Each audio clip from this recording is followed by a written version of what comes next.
YouTube Channel របស់ខ្ញុំបានទទួល Subscriber ចំនួនសរុប 10,000 នាក់ហើយសូមអរគុណបងប្អូនទាំងអស់គ្ន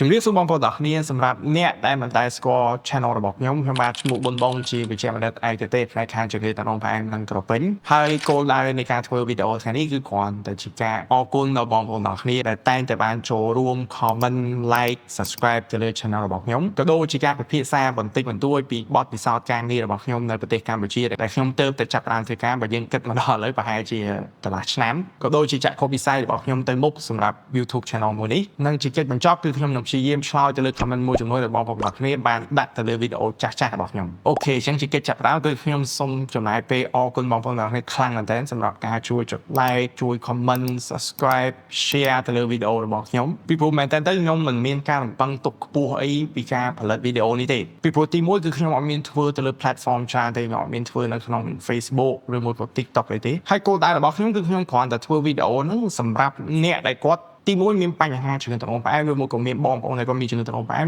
ឬមួយគាត់ចង់ស្គាល់ពីជំងឺទឹកនោមផ្អែមហើយគាត់អត់ដឹងថាត្រូវមើលនៅណាគាត់អត់ដឹងថាត្រូវរកដំណោះស្រាយរបៀបម៉េចពីព្រោះរបស់ទាំងអស់ហ្នឹងបើសិនជាយើងមើលទៅលើស្រុកគេមើលទៅលើប្រទេសអឺរ៉ុបប្រទេសអីគឺប្រជាជនរបស់គេគឺគេយល់ដឹងពីជំងឺខ្លួនឯងច្បាស់ហើយខ្ញុំជឿថាកាលណាយើងមានជំងឺទឹកនោមផ្អែមឬមួយក៏យើងមានបងប្អូនដែលគាត់មានជំងឺទឹកនោមផ្អែមបើយើងអត់ស្គាល់ថាជំងឺហ្នឹងមិនយើងអត់ដឹងថាមូលហេតុអ្វីបានទៅជាអញ្ចឹងតើនៅពេលដែលយើងមានជំងឺហ្នឹងក្នុងខ្លួនយើងមានរឿងអ្វីកើតឡើងខ្លះតើវិធីក្នុងការដោះស្រាយវិធីក្នុងការព្យាបាលគេត្រូវធ្វើម៉េចទេអញ្ចឹងទោះបីជាបងប្អូនទាំងនេះព្យាយាមទៅជួបតែគ្រូពេទ្យឲ្យគ្រូពេទ្យវាយថ្នាំឲ្យតែខ្លួនឯងស្អីក៏អត់ដឹងស្អីក៏អត់ឮស្អីក៏អត់យល់អាហ្នឹងការព្យាបាលគឺវាបរាជ័យ 50% ក៏ទៅហើយដែលដោយសារមូលហេតុហ្នឹងឯងក៏ខ្ញុំសម្រេចចិត្តថាធ្វើវីដេអូលេងៗទៅនិយាយអ្វីដែលខ្ញុំធ្លាប់ចេះអ្វីដែលខ្ញុំធ្លាប់ឃើញអ្វីដែលខ្ញុំធ្លាប់ស្គាល់ដោយសង្ឃឹមថាគេលោកមានបងប្អូនមួយចំនួនដែលគាត់ត្រូវការជំនួយហ្នឹងគឺគាត់អាចចូលមើលទៅគាត់យកអាហ្នឹងយកទៅអនុវត្តក្នុងជីវិតប្រចាំថ្ងៃរបស់គាត់ទៅគឺវាមានប្រយោជន៍ក៏ប៉ុន្តែអ្វីដែលហួសពីការប៉ាន់ស្មានហ្នឹងគឺខ្ញុំចាប់អារម្មណ៍ថាវីដេអូរបស់ខ្ញុំពេលខ្លះគឺ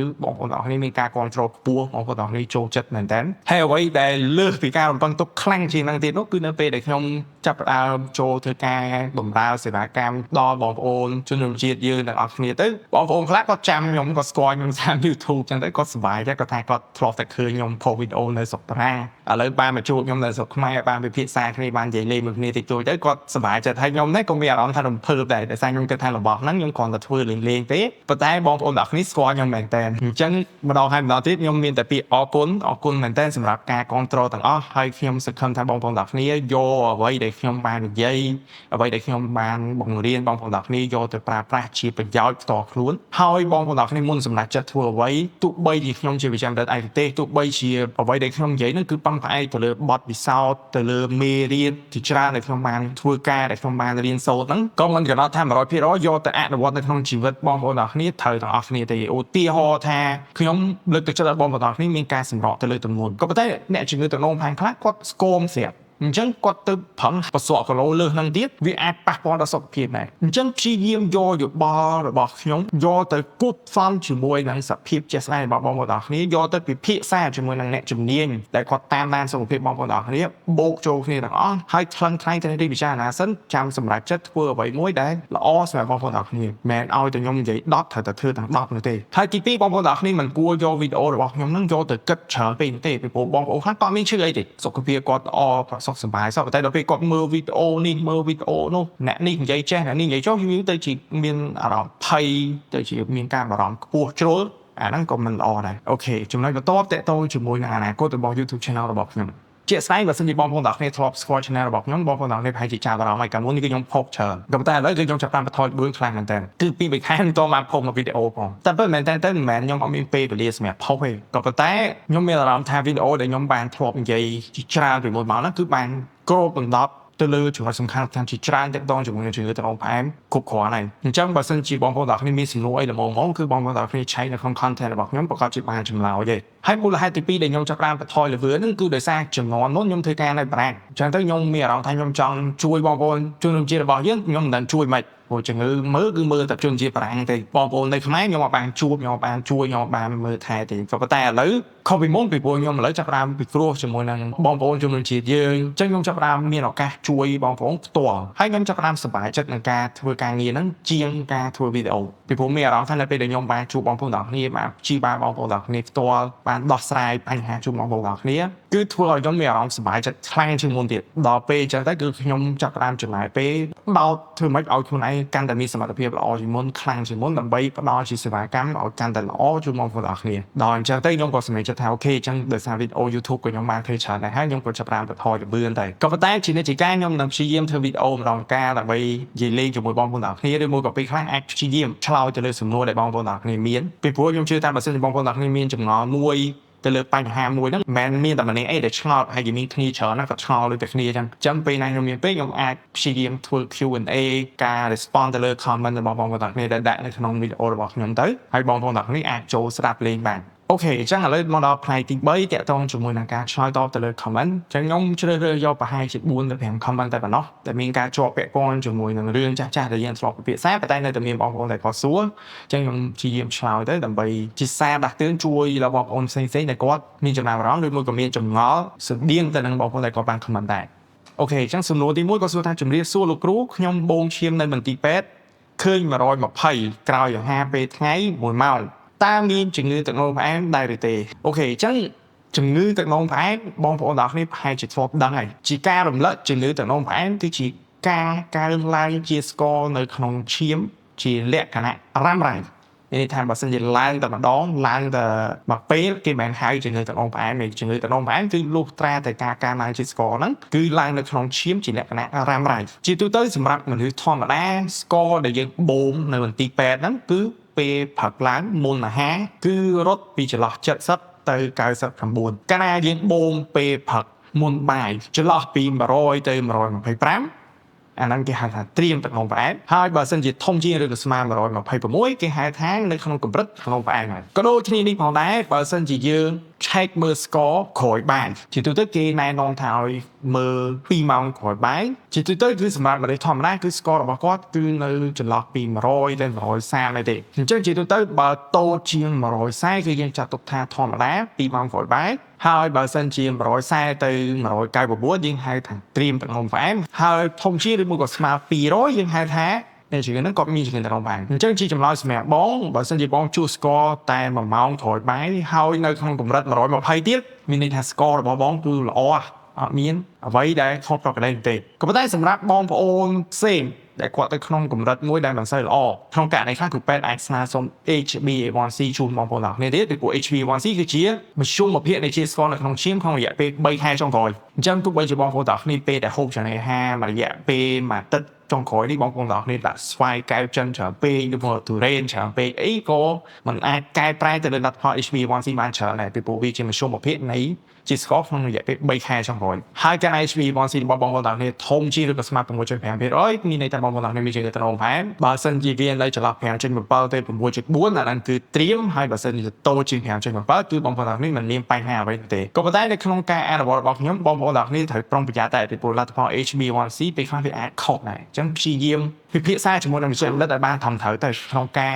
រធ្វើរោគវិនិច្ឆ័យពីព្រោះមានបងប្អូនខ្លះគាត់ស្ដាប់វីដេអូឬមកគាត់ដឹងពីចំណេះដឹងនឹងខ្លះគាត់ទុកបូមខ្លួនឯងតែពេលបូមទៅជួនកាលចេញលទ្ធផលមួយដែលវាខុសប្រក្រតីគាត់ភ័យគាត់អត់ដឹងថាហ្នឹងមានន័យថាម៉េចបាទគាត់យកមកបង្ហាញវិជ្ជាបណ្ឌិតទៅតាមពិតជាក់ស្ដែងអាលទ្ធផលហ្នឹងលទ្ធផលខុសសោះដោយសារគាត់មានបញ្ហាកខកខងទៅធ្វើឲ្យលទ្ធផលហ្នឹងវាខុសប្រក្រតីតែតាមពិតជំងឺគាត់អត់អីផងអញ្ចឹងធ្វើអីក៏ដោយព្យាយាមពិភាក្សាជាមួយវិជ្ជាបណ្ឌិតថងគុំមើលទៅតាម YouTubeធ្វើរោគវិនិច្ឆ័យដោយខ្លួនឯងព្យាបាលដោយខ្លួនឯងអាហ្នឹងមិនមែនជាអ្វីដែលខ្ញុំលើកទឹកចិត្តឲ្យធ្វើនោះទេអូខេអញ្ចឹងយើងចូលសំណួរទី2សួស្តីលោកគ្រូខ្ញុំ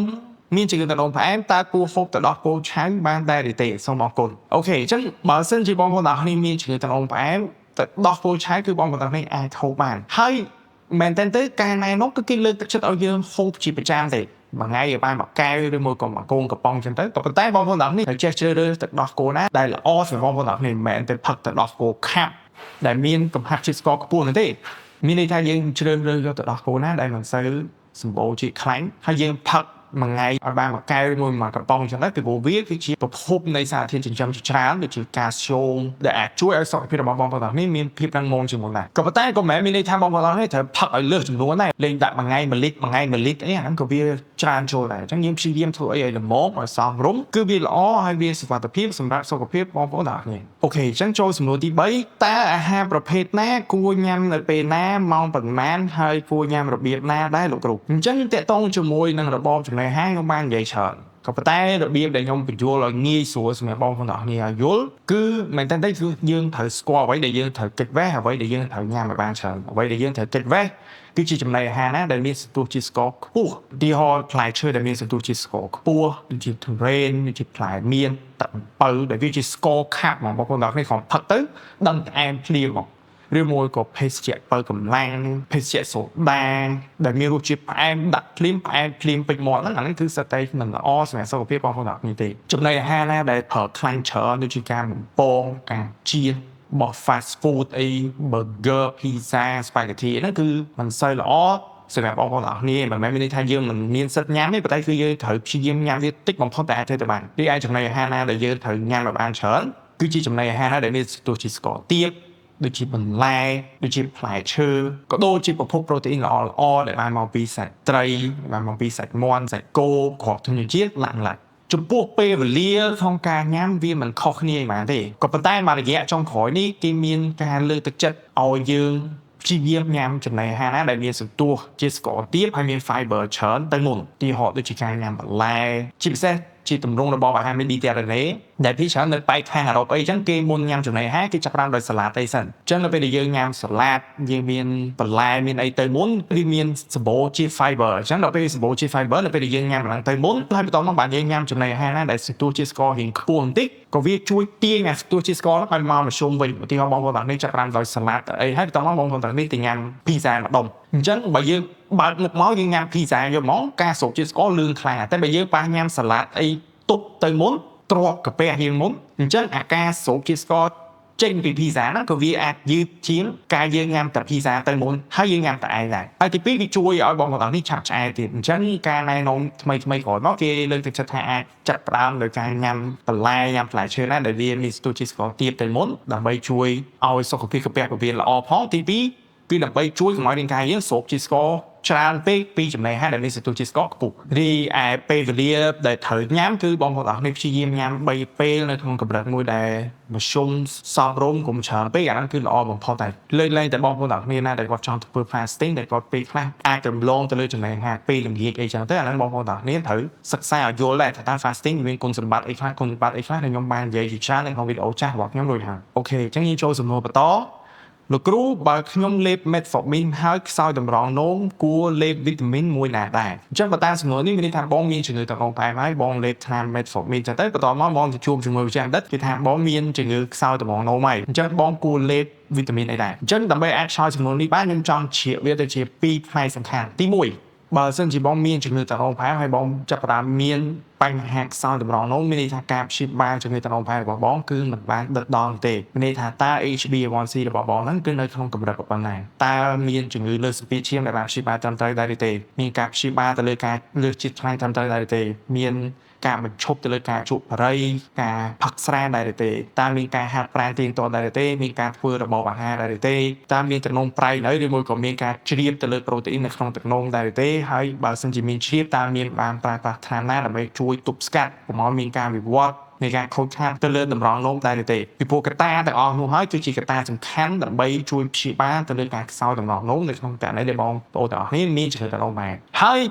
យចំណុចទី2សំខាន់មិនមែនវឹកឬតែខូចតម្រងនោមហក់ទៅរកវីតាមីនទេតែពិភាក្សាជាមួយវិជ្ជាបណ្ឌិតថាការខ្សោយតម្រងនោមខ្សោយប៉ុណ្ណាតែខ្សោយដោយសារអីតើវាមានបញ្ហាអីធ្ងន់ធ្ងរពីក្រោមនឹងដែរទេហើយតើគួរមានការជ្រើសរើសម៉ូលេគុលថ្នាំណាឬក៏ការព្យាបាលមួយណាដែលត្រឹមត្រូវឬមួយក៏ការកែទម្លាប់ជីវិតមួយណាដើម្បីជួយទប់ស្កាត់កុំឲ្យមានការវិវត្តនៃការខ្សោយតម្រងនោមនឹងទៅលាងឈាមដែរទេមិនមែនឃើញខ្លួនឯងខ្សោយតម្រងនោមវឹកទៅរកទិញវីតាមីនទៅទិញនេះទៅជឿអ្នកនេះទៅជឿអ្នកនោះចំណាយលុយរាប់រយរាប់ពាន់បន្តមកខាតទាំងថវិកាអាចជំងឺតម្រងនោមកាន់តែធ្ងន់ទៅចុងក្រោយរត់មកពេទ្យលាងឈាមអញ្ចឹងបងគួរតែទៅពិភាក្សាជាមួយវិជ្ជាបណ្ឌិតឲ្យគេបញ្យល់ឲ្យគេពិនិត្យឲ្យបានច្បាស់លាស់ចាំសម្រាប់ចិត្តធ្វើអ្វីមួយដែលត្រឹមត្រូវមិនមែនទៅឆែកឈាមគេប្រាប់ប៉ុណ្ណឹង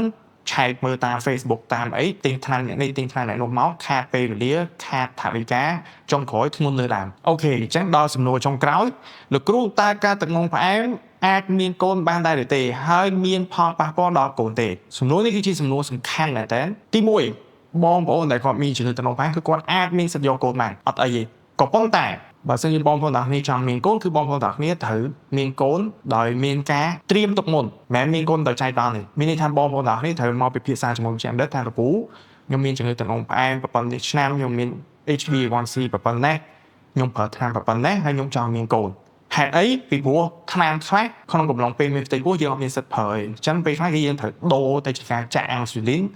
មួយរយៈសិនមុននឹងយើងយកកូនទី2នៅពេលបងសួរថាតើមានផលប៉ះពាល់ដល់កូនដែរទេមានបើសិនជាបងមានកូនដោយចៃដន្យបងអត់បានពិគ្រោះជាមួយនឹងចាក់ដិតបានត្រឹមត្រូវបងអត់បានត្រៀមខ្លួនឲ្យបានត្រឹមត្រូវហើយបងទៅយកកូនពេលនោះគឺវាអាចមានបញ្ហាពីរកើតឡើងទី1ការកើនឡើងជីស្ករនៅក្នុងឈាមដែលខ្ពស់ខ្លាំងពេកគឺវាអាចប៉ះពាល់ដល់សុខភាពម្ដាយជាមួយនឹងសុខភាពកូនច្រើនមែនទែនទី2បើសិនជាក្នុងករណីដែលស្កររបស់បងប្អូនទាំងគ្នាល្អតែបងប្អូនទាំងគ្នាអត់បានត្រៀមទុកមុនអញ្ចឹងថ្នាំខ្លះវាអាចជ្រាបទៅកូនធ្វើឲ្យមានការប៉ះពាល់ដល់សុខភាពកូនពីព្រោះមានថ្នាំតែតិចតួចប៉ុណ្ណោះដែលយើងអាចប្រើបាននៅក្នុងកំឡុងពេលមានផ្ទៃពោះហើយថ្នាំដែលសុវត្ថិភាពជាងគេបំផុតហ្នឹងគឺការចាក់អាំងស៊ូលីនអញ្ចឹងបើសិនជាបងប្អូនទាំងគ្នាមានជំងឺទឹកនោមផ្អែមបងប្អូនទាំងគ្នាមានការត្រៀមខ្លួនបានត្រឹមត្រូវបងប្អូនទាំងគ្នាមានការព្យាបាលបានត្រឹមត្រូវបានពិនិត្យសុខភាពទាក់ទងជាមួយនឹងបញ្ហាតម្រងនោម